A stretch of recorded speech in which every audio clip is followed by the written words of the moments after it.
भांडी का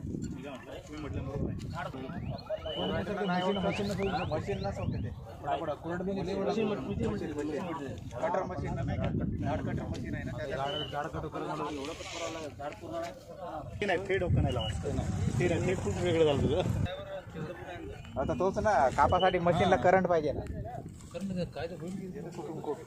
वरून नाही कटता, वरून कापता नाहीत ना दादा. सगळं करता येईल, वरून नाही कापता येते. ग्राइंडिंग मशीन वाला तर काय नाही. आपल्याला एवढंच करावं लागेल. हा एवढा कागद जमा करावा लागेल आपल्याला.